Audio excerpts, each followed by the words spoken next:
Welcome to the MSDW Podcast. I'm your host, Jason Gumpert, editor of MSDynamicsWorld.com.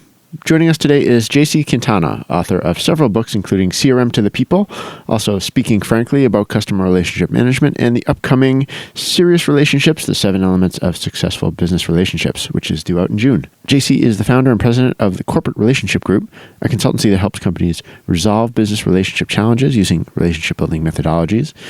And before launching his company, was the global head of customer strategy innovation with Hewlett Packard.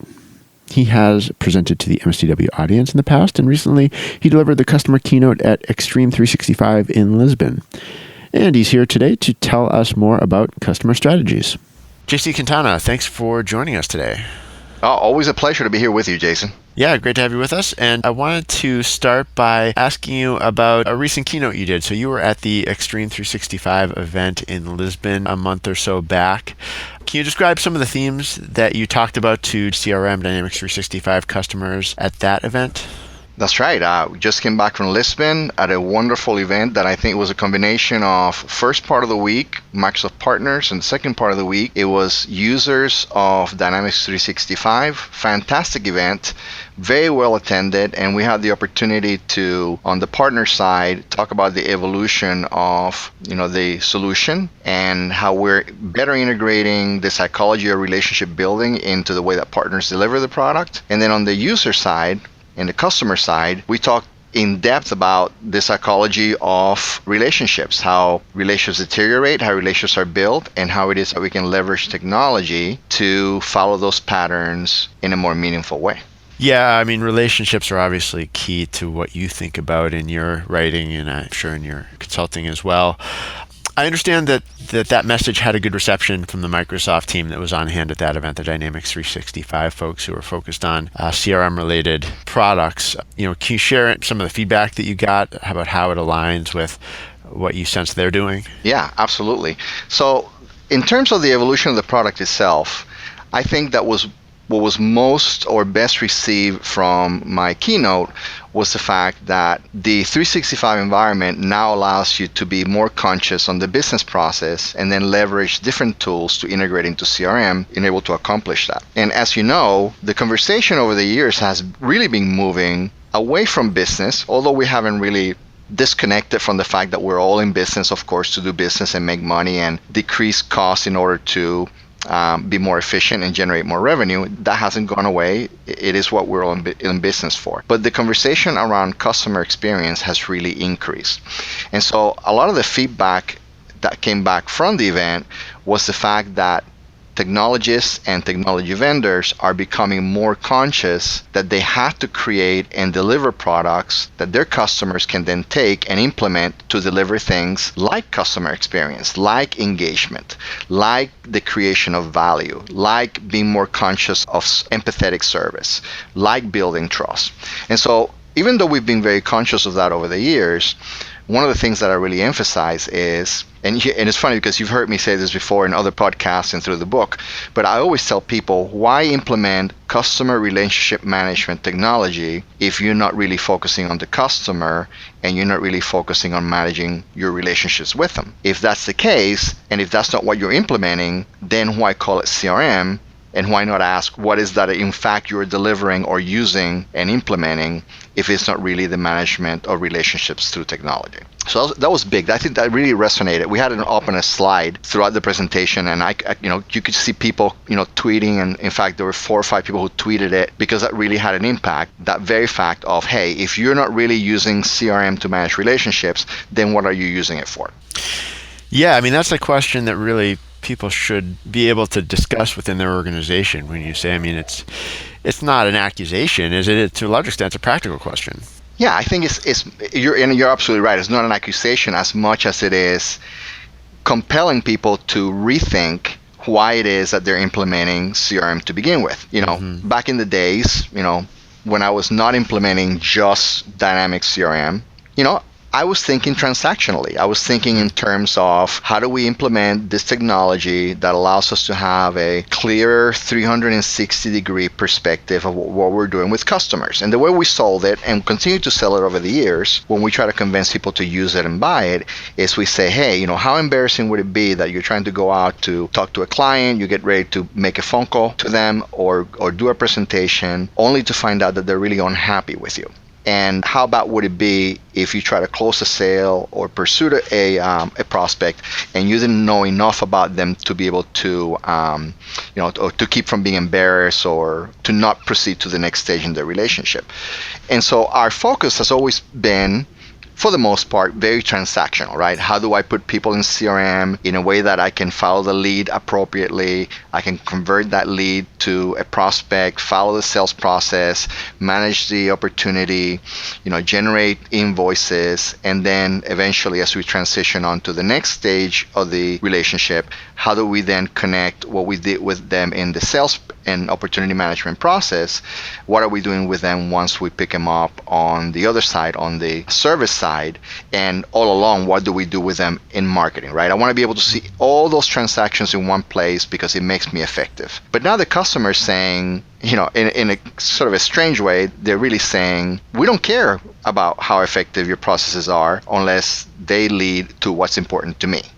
And now I am very empowered to not only do whatever I want, but through social media, I can tell the world that you are more focused on your efficiency than you were focused on my needs. And so now, and back to your question about is it a challenge? I think that it may be a little bit of a challenge, right? To kind of tell companies, when you implement CRM, are you implementing it to make your sales process and your salespeople more effective, regardless of what it is the customer needs and how leads want to be managed and how they want to be addressed and customers want to be serviced?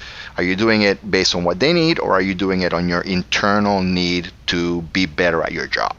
Yeah, I mean, you can really tell the difference. And, it's interesting that you mentioned sort of people airing their discontent through social media. And obviously, there's even tools to try to help companies measure that. But, I mean, there have been some very visible issues with that from some very high-profile cases recently where, clearly companies are working on that transactional nature rather than keeping the customer's needs in mind. And I guess those, you think of United or you think of a couple of the other airline stories of late. I mean, these are bad stories of people of these companies sort of not putting their customers first, right? And they're really thinking about those transactional needs of the company. Yeah.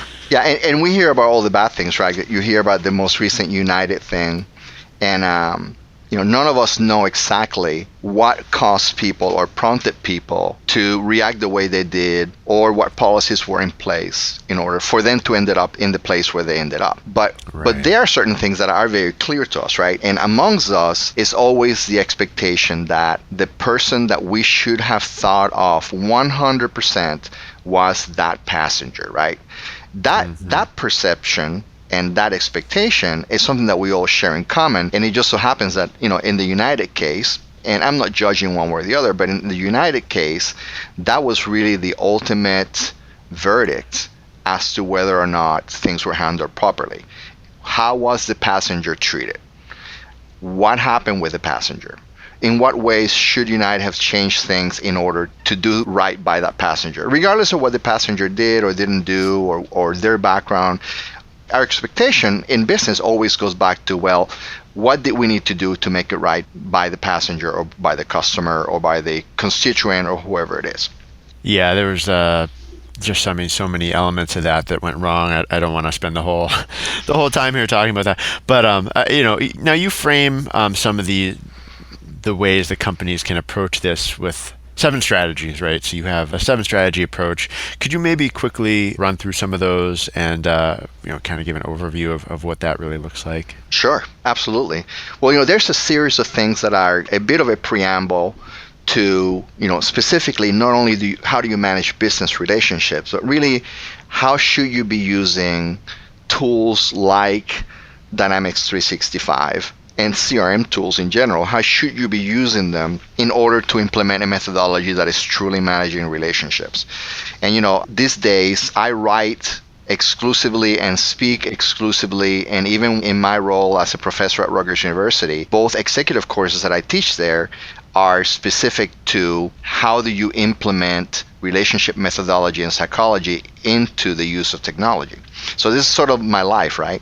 And so this methodology's approach that you were mentioning is our 7 relationship strategy or 7 relationship element approach. And to give you a little background, it's kind of funny because, as you know, I'm a CRM guy myself, even though over the years I've gone on to head CRM practices and executive initiatives for HP and other companies. Really, my heart has always been in the training and implementing of CRM technology because I really believe in it. And so through my 15 so years implementing the technology and working with users, one of the things that really stood up is that there were certain common terms that came up regardless of what I was doing with CRM technology.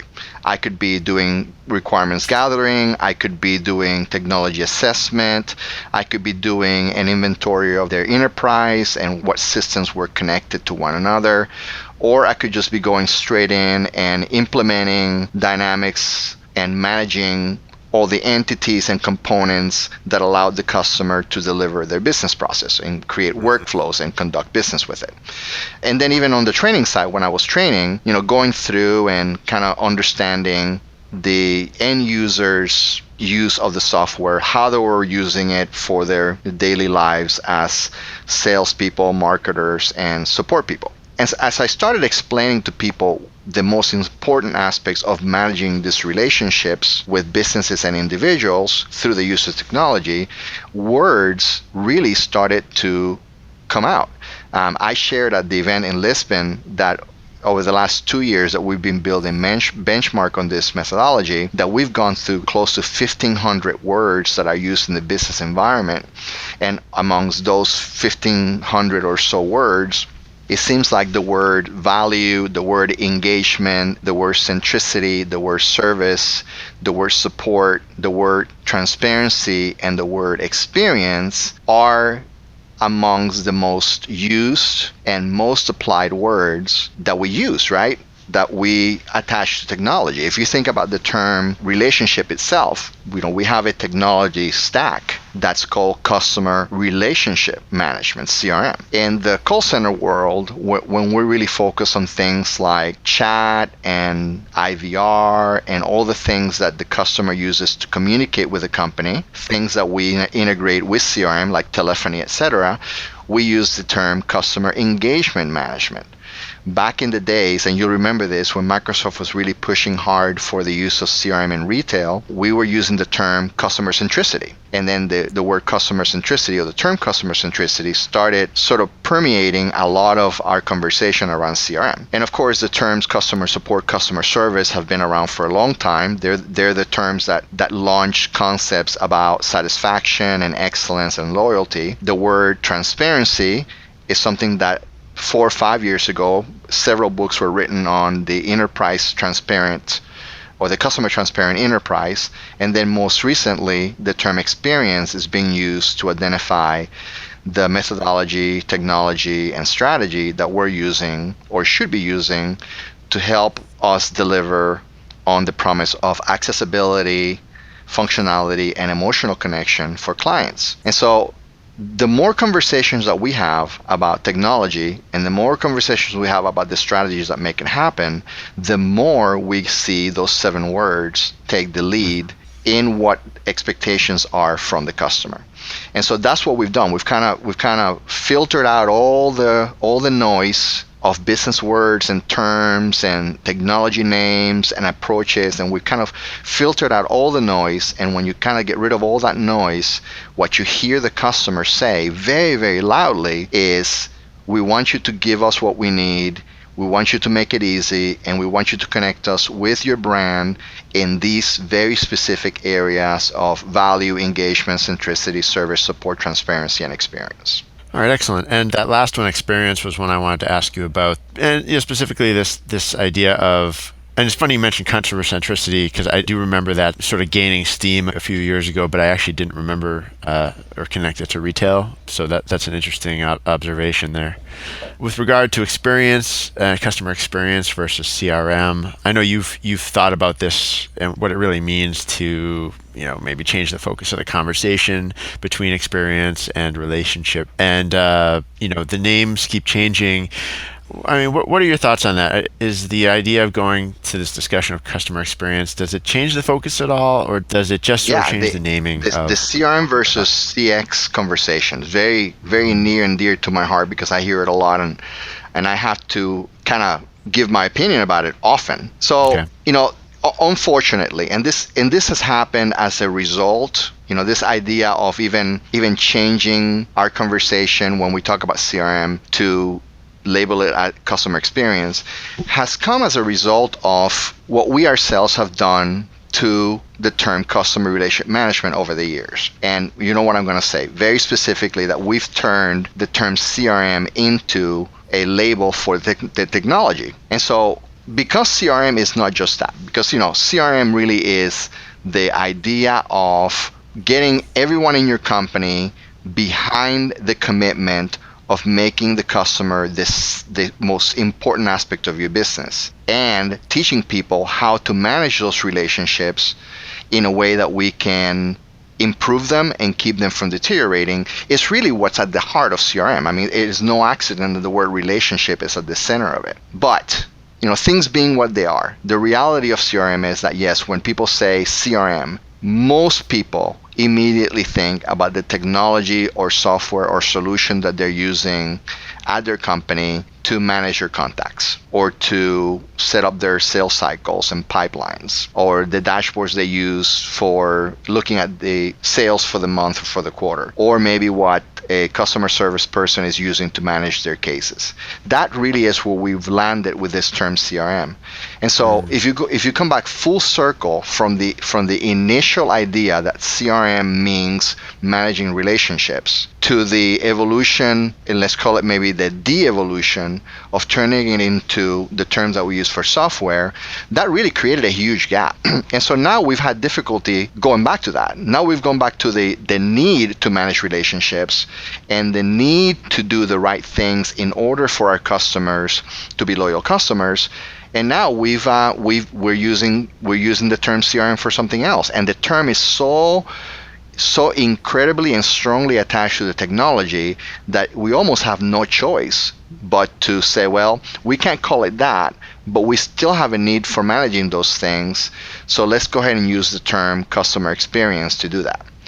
When in reality, they're two very different things, Jason. And going back to the psychology of relationship building, relationship requires, and you could think of it in just human terms, not just in business terms, but human needs, personal interaction and interpersonal relationship requires both. It requires that you define the relationship, that you understand the expectations that you're setting, that you agree on common value, and that you understand all the cost, the risk, and the rewards that you're getting out of that relationship.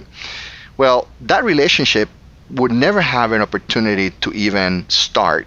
And if you want to use now the business terms, the lead relationship would never become a lead at all unless you have some staging that opened the door for that individual or for that company to even be interested in your company. So there's an experience staging that has to happen before a person is even interested in developing a business relationship with you.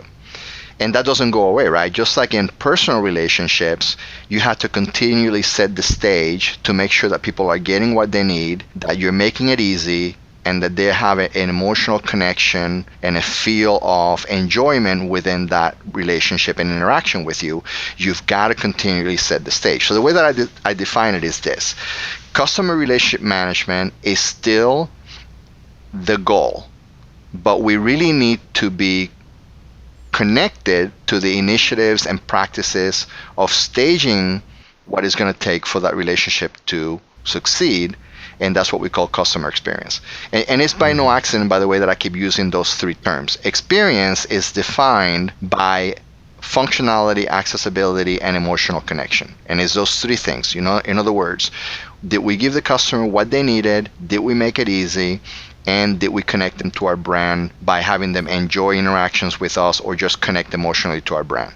If you had to kind of wrap up what customer experience is, it's exactly that. But that does not leave out the fact that there's also a different set of competencies that we should all understand when it comes to, from that point on, what would it take to actually give them that? What would it take for customers to feel that they actually got what they needed? Well, those things are value, engagement, centricity, service support, transparency, right? So the seventh component of our relationship methodology is experience, because experience cannot live without relationship, or let me say that again. Experience sets the stage for relationships to flourish, and relationships cannot flourish without an intentional setting up of the experience.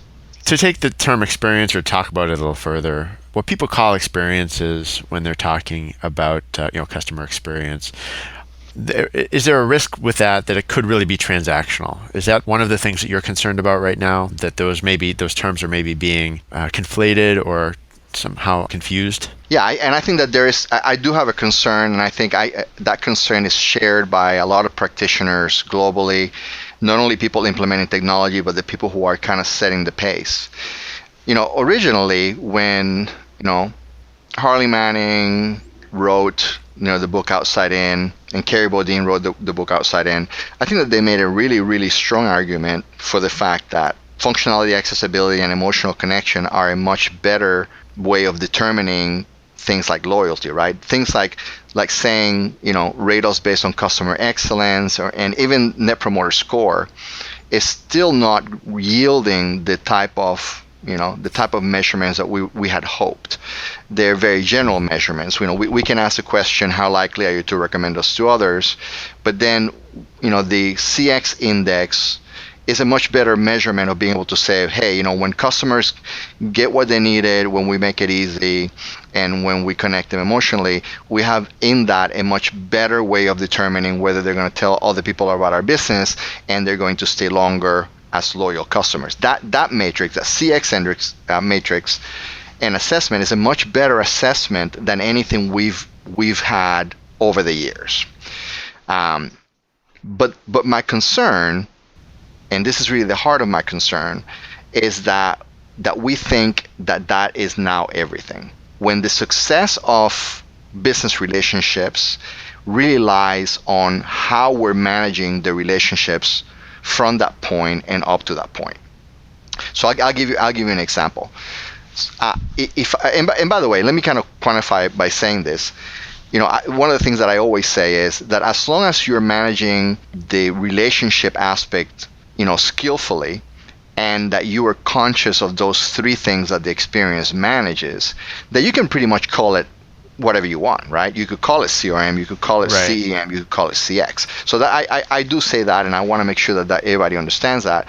The problem is that people don't do that. People either go on the very, very far right to where they're only managing the staging, right? How did people get from here to here? What was their journey? We're mapping the journey and we're taking people from here to here. And then we're thinking, okay, what transactions took place during that time? And we're not thinking enough in terms of, did the person get what they needed in order to build trust, in order for see us transparently, in order for them to be communicated with in a fashion that is based on their needs, that they got what they needed, that we considered national culture, individual culture, belief systems, values, the norms they follow, their social structure, their organizational culture. Those are things that are really more associated with relationship building, and it is very necessary for us to understand the type of relationship that people expect from us in order for us to create the experiences that, again, are going to keep them as loyal customers for a long time. The danger is when we disconnect the two and we either do only relationship management or only CX. And here's the ultimate example. When you go on a date with your wife, your spouse, your partner, whether you're at the very beginning when you first met or you've been married for a long time, you're not only focusing on the outcome of making that relationship stronger and building loyalty, you're also focusing on all the peripheral environments and situations and interactions that are happening all the way down to where you're sitting, what table you're at, where you went to. My wife and I, for example, just celebrated our 25th anniversary, and we originally thought, yeah, thank you, and we're going strong for the 26th. And I didn't think just in terms of, hey, we're going to go on a vacation to build our relationship stronger. We actually thought, well, this year for our 25th, we're not going to spend a lot of money. We're actually going to go back to our very first year when we were very poor and we're living in a little apartment, and we're going to go to Disney World and we're going to recreate our honeymoon at Disney World when we were poor. And that's what we did. We just basically bought park tickets. Well, that staging is very emotionally connecting, and it has everything to do with what that staging is going to do to improve the relationship or keep it from deteriorating. And so, yes, absolutely, my concern continues to be that we are separating the two, and that we're more concerned with the CX aspect of it, and we think that we don't have to do relationship management anymore because that's too closely associated with CRM technology. When what's more true is that we now have both components within clear visibility and scope, with a clear history of what we've been doing with both, and we can now more intelligently connect them. We can build experiences that are based on great methodologies, and we have years of customer relationship management that we have great methodologies for. Why not take a tool like CRM that's already in place, that was built for relationship management, and why not leverage it to both deliver on the promise of customer experience and the promise of stronger customer relationships?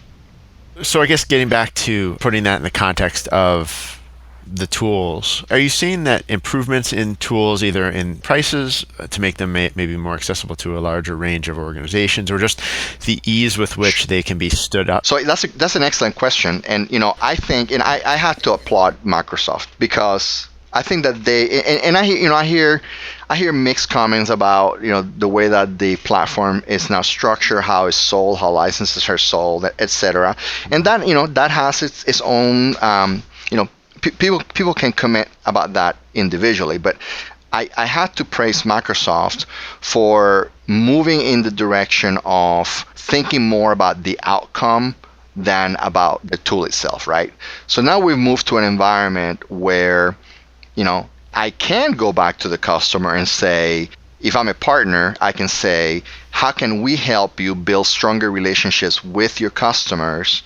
And then now use the assortment of tools connected in the Dynamics environment to deliver that, right?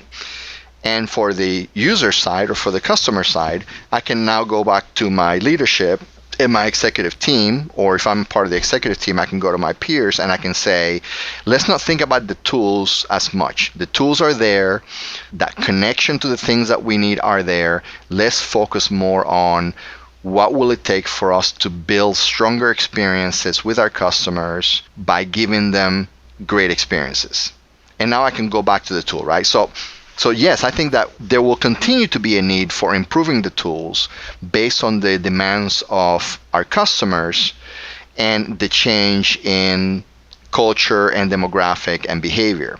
But I think that the tools are there today, and I think that they will continue to improve within the Dynamics platform as long as we continue to be conscious that the experience and the relationship and the behavior are what we have to model first, and then build tools and solutions that meet those needs.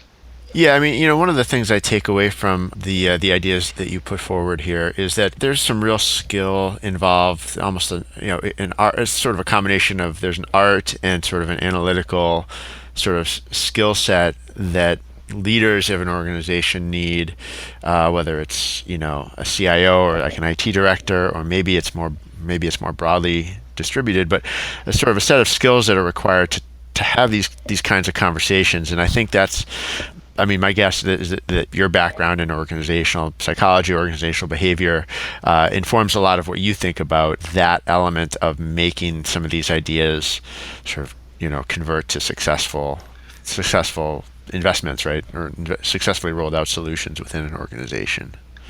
Yeah, I think that that's partially true, Jason. I think that when you kind of step away, like I did, I kind of stepped away from, you know, never quite away from technology. I think technology has always been part of my life and career. But when I stepped away from thinking implementation and having most of my focus being on the tool itself, and I stepped away and I started thinking, what does this tool really do for my customer?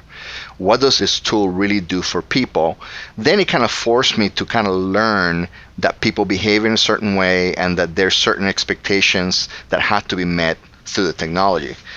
But I think that there is an opportunity though for us to kind of, now that Dynamics is bundled differently, I think we have an opportunity to kind of think more broadly about our customers than just about the tool. And I was guilty of that. I mean, I had to admit, over the years, Dynamics CRM has been so easy to use and customize that it's very, very tempting to walk into an implementation thinking, oh yeah, I can do that. Oh, I can add a field. Oh yeah, it's really easy. It's really easy to add a field. It's really easy to add properties to that field. Oh, we'll just create an entity for that.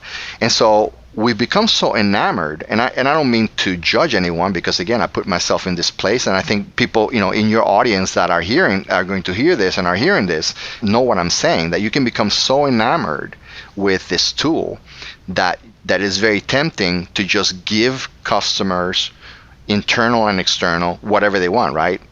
You just let the customer tell you what it is that they need, and it's so easy to build it that you just go back to work, and in a day you can have it built and working, and it's functional. But functionality is not and should not be the outcome. The meeting the need and delivering value should be the outcome. So if I had anything to say to the Dynamics community, is to maybe to challenge people to go back and get some of that skill, and to challenge the people who are going to be using the software and asking them what the outcome really is. And as I said at the beginning of our conversation, to challenge the user, is this really going to be for more functionality for you and to improve your process? And what does it do for the customer? Because if you can achieve both, if you can use a tool that gives the customer that functionality, accessibility, and emotional connection to your brand, and at the same time, the tool can give you more efficiency and make you more effective, then you have a win-win. But if you're only focusing on making yourself more effective and you don't gain the skills necessary for you to understand that this relationship tool has to manage your relationships, then we have a different problem. Well, it's a fascinating topic, and so many different ways to approach it. Whether you're a service provider or whether you're sitting inside of an organization trying to plan these things. So, JC, I really appreciate you taking the time to chat with me about these topics. We'll have to have you back because there's just so many elements to this, and like you said, as the Dynamics products in particular, evolve. There's so many ways that they sort of play into some of these different goals, I would say. Absolutely. Here's the good news, Jason. The good news is that if we talk strictly technology and we talk strictly Dynamics 365 and the CRM solution specifically, there is a really strong foundation to truly manage relationships, right? The tools and the infrastructure is already in place, and that if you just change your mindset and you start thinking, this activity, this entity, this function, is it helping me discover if I'm giving the customer value, if I'm engaging, if I'm personalizing, if I'm providing service, then you end up with a much more efficient tool as an outcome. Yeah, and I'm also really interested in how some of the ideas and the decisions sort of filter up and down through an organization, right? Because there's going to be people who, are in the customer service department who are saying, boy, if I could offer, this kind of an experience to the person calling in, I might get off the phone, 50% quicker, but I might end up with someone who's much more satisfied. Now I need to make sure that my manager's manager, gets wind of this idea and, somehow formalizes it and gets it into the pipeline for part of our future investments. Those are the kinds of things that I think are particularly interesting also, because you have people with these different perspectives, right, within the organization. Yeah, absolutely. All right. Well, JC, anything else you wanted to add today? Any upcoming works we're going to see from you, or events you've got planned? Yeah, I've got something really exciting coming up. The book, Speaking Frankly About Customer Relationship Management, is still available on Amazon. So I want to encourage everyone to get it. I think most of the people who are using the book lately are using it right at the beginning of CRM implementation. So we're doing a lot of workshops with partners and companies that are launching Dynamics CRM and are then using the book to do little book clubs and little book conversations and launch conversations and launches of the software to get a nice relationship perspective as they're using this relationship tool. So we've got those throughout the year and they're happening now. And then second piece of exciting news is that we've taken a lot of the concepts specifically about relationship psychology and how it applies to managing relationships with customers, employees, and business partners. And I've written a book that's out in June and is launching at Call Center Week in Las Vegas. And it's officially my third book. And so it kind of completes the cycle. One, Speaking Frankly About Customer Relationship Management, talks about the technology and how to use CRM to truly build relationships. And then the next book kind of expands into how we manage and build relationships in business life and how it is that you can obtain skills that are applicable across all your business relationships, whether it be customer, employee, partner, distributor, or something else. So I'm excited about that and speaking regularly at events about that topic. All right, very good. Well, thank you so much for taking the time to chat with me today. It's been a lot of fun. Yeah, it's always fun. Always fun. And you have a great community, so I congratulate you for that as well.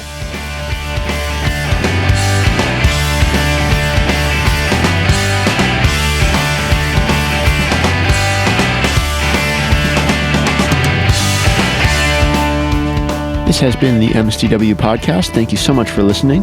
If you'd like to be on the podcast, drop us a line. Again, I'm Jason Gumpert. You can reach me by email at jgumpert@msdynamicsworld.com. Until next time, we're MS Dynamics World signing off.